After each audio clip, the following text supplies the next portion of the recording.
Halo coy, kembali lagi bersama saya Betel.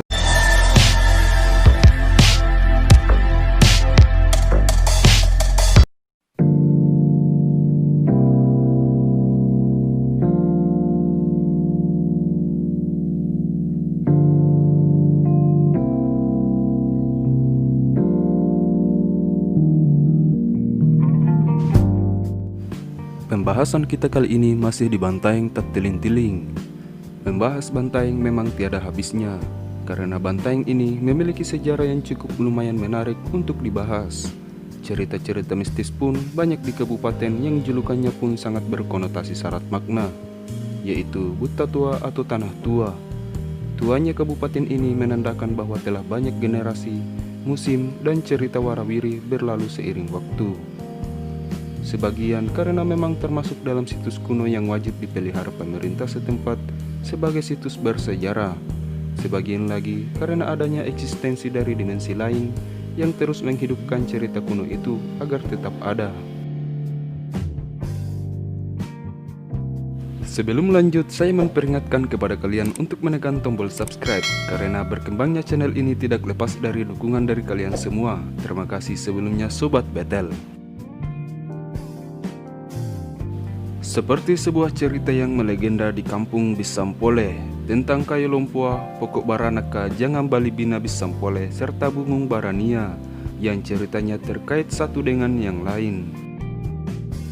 Kayu lompua dan pokok baranaka adalah sebutan untuk pohon tua yang diperkirakan telah berumur ratusan tahun. Pohon tersebut tumbuh setinggi kurang lebih 15 meter. Tumbuh di dua tempat berbeda di sekitar Jalan Bungung Barania, Kampung Bisampole, Kelurahan Palantikan, Kecamatan Bantaeng, Kabupaten Bantaeng. Kayu lompua atau dalam bahasa Indonesia berarti kayu yang besar, sedangkan pokok baranaka yang berarti pohon beringin. Sebenarnya kedua pohon yang terkenal angker ini adalah sama-sama pohon beringin. Lah, kok kule ya? Hanya saja orang setempat menyebutnya dengan nama yang berbeda, yakni kayu lompua dan pokok baranaka.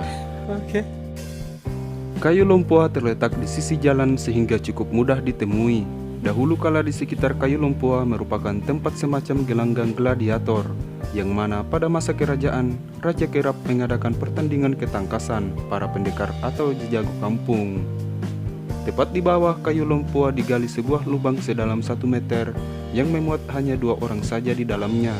Saat pertandingan asitobo atau baku tikam menggunakan badik, kedua jagoan akan dimasukkan ke dalam lubang dan ditimbun setinggi pinggang.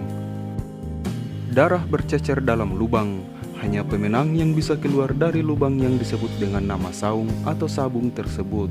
Jawara-jawara itu bertarung atas maklumat atau titah raja, yang mana jika menolak, maka yang kena hukum adalah perguruannya. Kejadian mengerikan tersebut diperkirakan menjadi salah satu penyebab tingginya intensitas makhluk astral yang kerap menampakkan diri hingga saat ini. Setelah ditentukan pemenang dan yang kalah, kemudian darah dari tubuh mereka dibersihkan di Bungung Barania atau sumurnya para pemberani. Sumur tua yang berjarak sekitar 10 meter dari kayu lompua. Tempatnya berada tepat di bawah naungan pohon yang disebut pokok baranaka. Apa sih anjir? Seiring waktu dan perkembangan zaman, saung yang biasa digunakan untuk mengadu ketangkasan manusia itu kemudian berganti dengan pertandingan ayam jantan kampung. Ayam-ayam tersebut diadu dalam saung. Kelincahannya bertarung dipercaya mendapat titisan dari roh-roh jawara sebelumnya. Dari kisah itulah maka dikenal sebuah legenda Jangang Balibina Bisampole. Jangang Balibina Bisampole adalah ayam kampung yang jago dan tidak terkalahkan dari Bisampole. Ayam ini digambarkan memiliki ciri-ciri dengan warna bulu hitam dan merah. Singkat cerita, kita lompat ke masa sekarang. Untuk menuju pokok baranaka yang di bawahnya terdapat Bungung Barania, hanya bisa ditempuh dengan berjalan kaki atau kendaraan roda 2. Letaknya saat ini berada di dalam lorong di antara rumah-rumah warga. Namun, karena sudah lama tidak digunakan, sumur tua tersebut sudah ditutup karena telah tercemar air selokan. Padahal ini juga merupakan sebuah situs yang bersejarah. Berbagai cerita mistis pun tersebar bahwa Bungung Barania atau sumur tua ini memiliki aura mistis yang sudah membuat beberapa warga sekitar merasakan kemistisan sumur ini.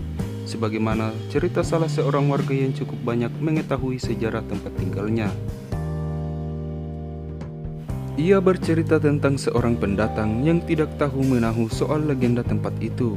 Pada suatu waktu, salah satu tetangganya membuat hajatan dan kedatangan tamu dari luar daerah, di mana tamu tersebut telah dilarang untuk tidak kencing di sumur.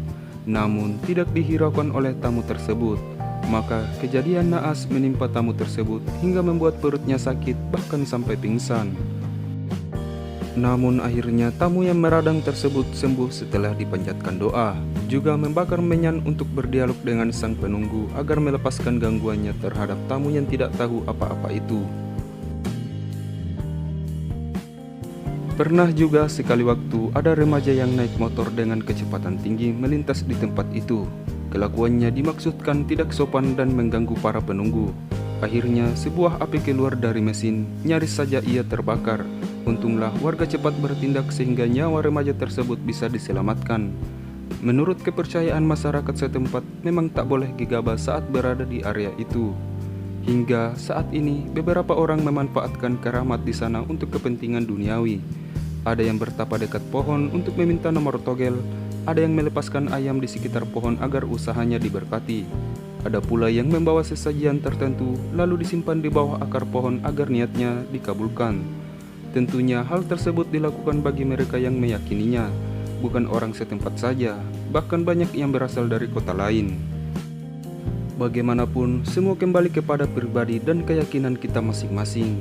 Yang perlu dipahami dari cerita-cerita ini adalah bagaimana agar sejarah, legenda, ataupun cerita rakyat tersebut bisa tetap lestari, agar generasi selanjutnya tidak serta-merta dengan mudahnya merusak sesuatu, apalagi hal tersebut dibangun dengan susah payah dan bertaruh darah.